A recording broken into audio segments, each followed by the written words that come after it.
Good morning, Michelle Saxman here, and ready to share with you some time with Jesus Calling by Sarah Young on October the 27th.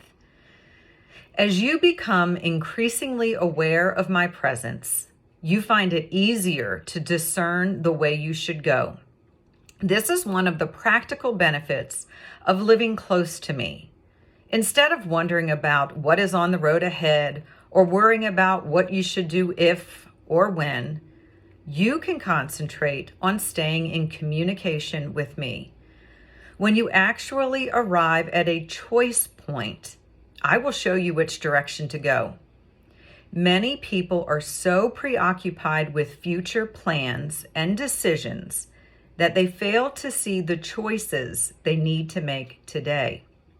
Without any conscious awareness, they make their habitual responses. People who live this way find a dullness creeping into their lives. They sleepwalk through their days, following well-worn paths of routine. I, the creator of the universe, am the most creative being imaginable. I will not leave you circling in deeply rutted paths. Instead, I will lead you along fresh trails of adventure, revealing to you things you did not know. Stay in communication with me. Follow my guiding presence. Y'all, this is really one big takeaway for me. And this is, again, how we can get into habitual thinking or ritual thinking. We can get into cultural drive, or we can get into kingdom mode. And really what this comes down to for me, my one big takeaway is really these rutted paths of our thoughts. And I refer to it as kind of taking one of those little cars and making a rutted path in the sand, and it just kind of goes deeper and deeper. And those are literally what happens with our thought process and neuro pathways. We have a default process, which Jesus reminds us here, can be very far out into the future. That is our default pathway, is this planning and controlling. That is the culture, not the kingdom. And so we naturally have these default neuro pathways.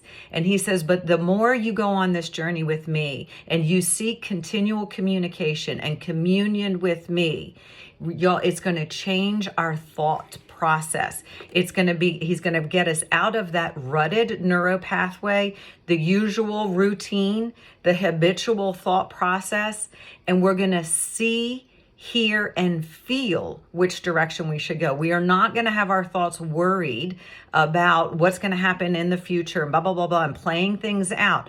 We're going to be more in his presence. We're going to have a greater sense of peace, and we're going to be able to feel his presence when we truly come to the crossroads of making decisions. So I call it push pin management. You can have a push pin on the map of where you need to end up. You know, if you have a 3 to 5 year plan or a career path or, your college and education or even relationships, but don't get too bogged down in the details of the day. For when we build that level of trust, he opens up the roadway, the neuro pathway of our minds. We can hover above our circumstances, see things with greater clarity. So that's my one big takeaway for today, is he has the ability to transform these rutted neuro pathways, this normal way of thought, this habitual way of responding, and turns it into a ritual and a place of peace when we're in continual union with him. So y'all have a super blessed day. Stay connected to the vine, and I will talk to you soon. Bye-bye.